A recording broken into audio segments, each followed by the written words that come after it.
Hello, hello, hello. This is Gresh from the I Am CEO podcast. I have a very special guest on the show today. I have Alexander Nandia of Distinction Agency. Alexander, is awesome to have you on the show. I appreciate you having me, Gresham. No problem. Super excited to have you on. And before we jumped in, I want to read a little bit more about Alexander so you can hear about all the awesome things that he's doing. And Alexander is the co-founder and CEO of Distinction Agency, a marketing agency that works with athletes, businesses, and social media influencers. Based in Miami, Alexander has developed strong relationships with Fortune 500 companies and emerging startups, marquee media, professional athletes, social media influencers, and nonprofit organizations through strategic marketing and communication campaigns. Alexander, are you ready to speak to the IMCO community? Let's do it. Let's do it. Let's make it happen. So to kick everything off, I wanted to kind of rewind the clock, so to speak, hear a little bit more on how you got started. Take us through your CEO story. We'll let you get started with your business. Yeah, absolutely. So I grew up, always being fascinated with sports and, played growing up and through high school. And I would say by my senior year of high school, I knew I wasn't going to play much further past that, right? So looking at how you can still somewhat go down the path of being in the industry. And so for me, I was kind of looking at schools where I could, go and study sports management. So I went off to Florida State University. I was excited to go there. Big athletics program, obviously, and focus on the sports management side.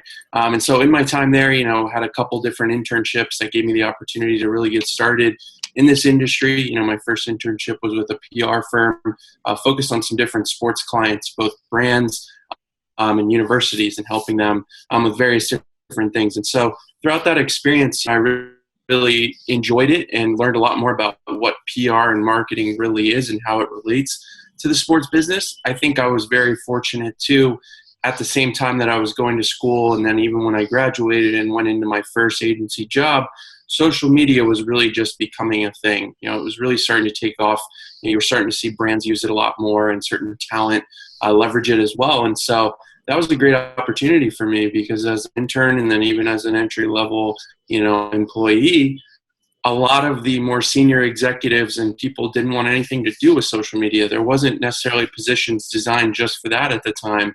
And so I was able to learn a lot, manage some accounts for both brands and individuals, and kind of see the power that had. At the same time, I was doing a lot in the traditional PR side, working with a couple agencies in the Miami Dolphins communications department as well, and learned a lot about, corporate communications and working with startups and all these different variables, and knew I was really passionate about it. And I think kind of the turning point for me was I was working with some consumer brands around 2016, 2017 that had brand ambassadors who were athletes. And so really building out holistic marketing and communications campaigns, leveraging not only the brand and the product, but the athlete or the celebrity talent was something I was really passionate about, and saw this huge need for designing these campaigns that not only set up interviews, with a Forbes or an ESPN the magazine, but then also building it out on social. So how do you really drive interest, create great content that brands wanted? And so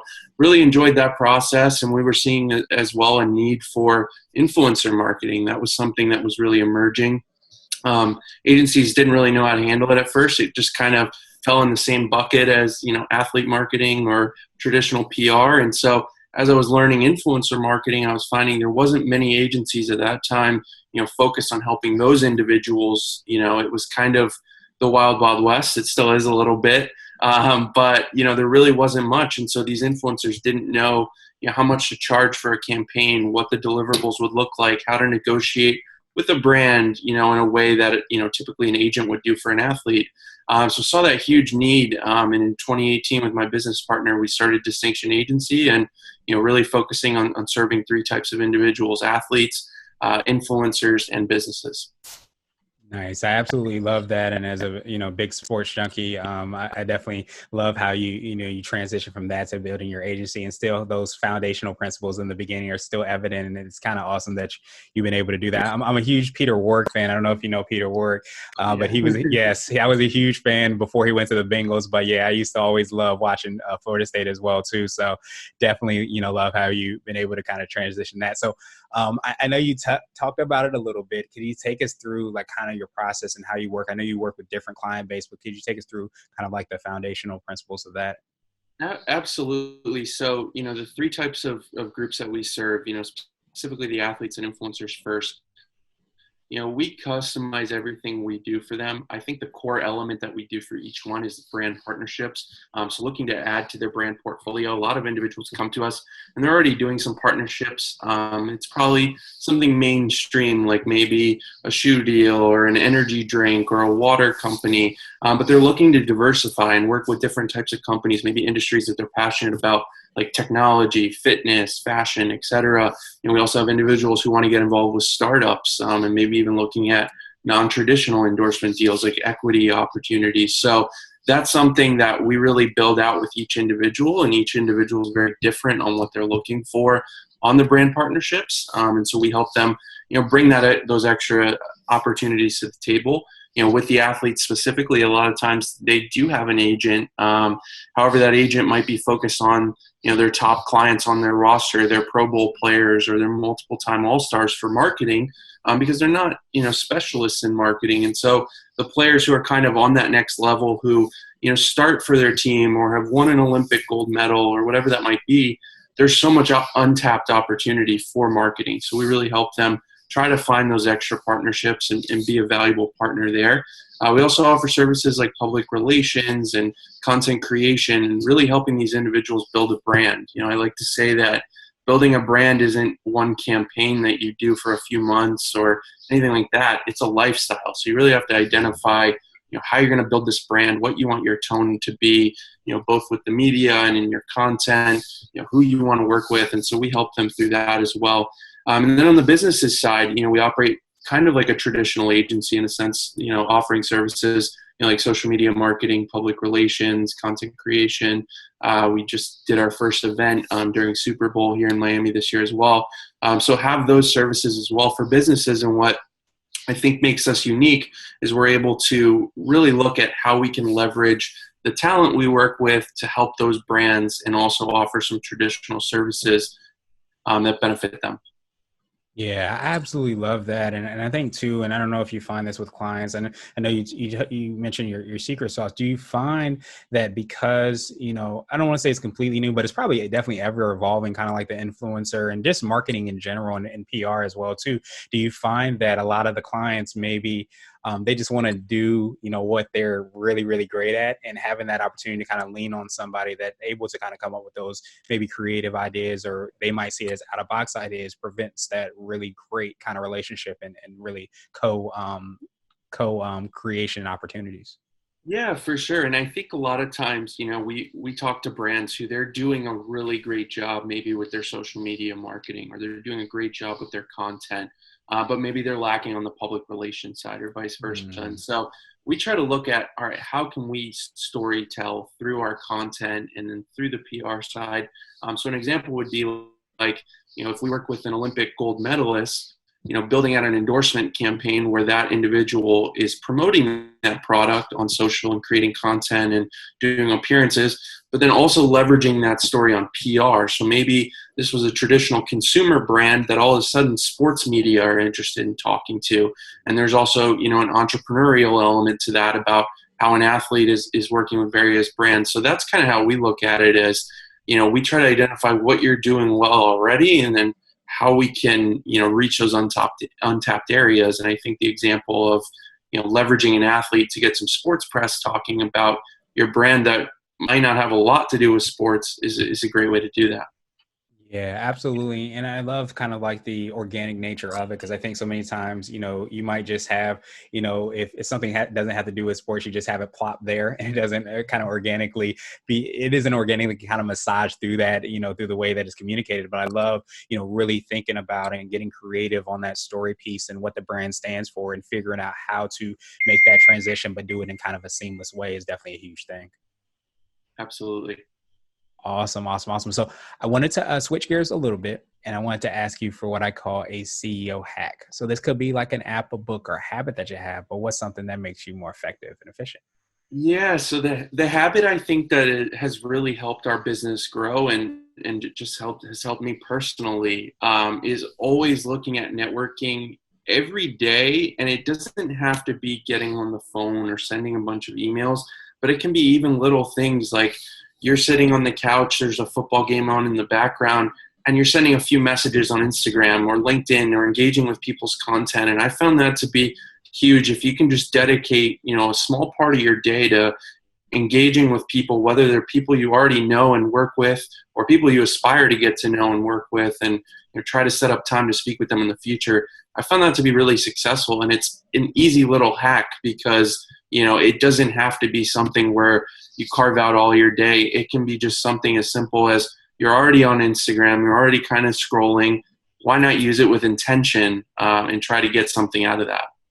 Yeah, I love that word intention. And I think too that, kind of speaking to obviously what you do with, these athletes and these organizations and these brands, helping them kind of see things in a different light. And I love how you talked about the networking, but looking at it in a different way. Because I think sometimes we don't necessarily see networking as that, but getting that opportunity to engage, as you said, and interact and connect at its heart can be done obviously in a face-to-face networking event, can be done, via phone call, but can be done as well on social media. So I love that aspect as well too that you kind of presented. Yeah, absolutely. I think it's something that anybody can incorporate in their day, and it's just something easy to do. You're already on these platforms. Just use it with intent and try to find ways that will ultimately benefit you or your business. Yeah, absolutely. And anybody who, you might be accountability partner or something and saying, hey, why are you spending so much time on social media? Now you can say that you're networking for sure. And that always helps out. Yeah, when I get those Apple screen time reports, I'm like, okay, it's Exactly. not Apple. Exactly. I absolutely love that. So now I wanted to ask you for what I call a CEO nugget. So that could be a word of wisdom or piece of advice. It might be something you would tell a client, or if you were to hop into a time machine, you might even tell your younger business self. Yeah, that's a great question, and I think it's something I would tell my younger self and really anybody who's looking to start a business or is in the early stage. And that's something I've heard from some mentors and just people along the way is focus on getting 1% better every day, both as an individual and a business. There's very few, if any, overnight sensations, and if you can just focus on getting a little bit better, in every aspect of what you're doing, you will see the results over time. So that's what I try to focus on is, how can I just be a little bit better today? And those results start to add up over time. Yeah, absolutely love that. And I think too that I don't know if you would consider yourself, competitive, but having that competitive mindset, I think sometimes you can kind of push it externally. You can get caught in the comparison mindset, which is not great. But if you really have that competitive fire, but you kind of point it internally and you're able to say, hey, how can I be better than Gresh was yesterday, or Alexander was yesterday, and just have that mentality, it helps you to kind of continue to grow, but do it, I think, so in a kind of a healthier way. Yeah, for sure. And I think, it's human nature to compare yourself to other individuals, right? But if you look internally and say, what did I do yesterday? How can I just improve a little bit more today? That's how you can do it in a realistic manner, because you're not going to go from working a 10, 11-hour day to a 16-hour day every single day. Like, it's just not realistic. So Mhm. how can you just get a little bit better with everything you're doing? And it can even come down to how you write a better email, or, how you make a better introduction or get on a phone call with somebody, but just looking at those little areas to improve. Yeah, those little areas add up to big areas and become those overnight successes that happen in, like 10, 12 years as well, too. So I love that perspective. And now I wanted to ask you my absolute favorite question, which is the definition of what it means to be a CEO. And we're hoping to have different quote unquote CEOs on this show. So, Alexander, what does being a CEO mean to you? Yeah, I think it's service and leadership. So I think it's serving, your team first and foremost. A lot of people think, I have my own business, I don't have a boss anymore. And that might be the case when it's just yourself or you and your business partner. But as you grow and have employees and people that look up to you, you're serving them. And in the client industry, I'm serving each and every one of my clients every day. So how can I make sure that I'm serving them? And if I'm falling short in any area, how can I improve that and communicate on why that happened? So that's what it means on the service side. And then the leadership side, I'm really big on leading by example. I think, there's nothing I won't tell anybody on my team to do that I wouldn't do myself. So that's what I really think it's about. Yeah, absolutely. That service piece and being a true leader is practicing what you preach in a lot of aspects in the business and in life, I think too. So being able to kind of couple those two things and have that perspective and understand why you're doing the things that you're doing and the people that you're actually supporting, the people that you're coaching, I guess, and collaborating with, and you want to see succeed, provides a really great perspective on why we do the things that we do when we really drill down and look at it. Absolutely. Awesome, awesome, awesome. Well, Alexander, truly appreciate that definition. I appreciate your time even more. What I wanted to do is pass you the mic, so to speak, just to see if there's anything additional you can let our readers and listeners know, and of course, how best they can get a hold of you and find out all the awesome things you're working on. Yeah, I appreciate that, Gresham. This was a pleasure. And you can find more information about our business at distinctionagency.com. And we're on all social media platforms as well. And then my personal platforms are just my first and last name. So look forward to connecting with as many of you as possible.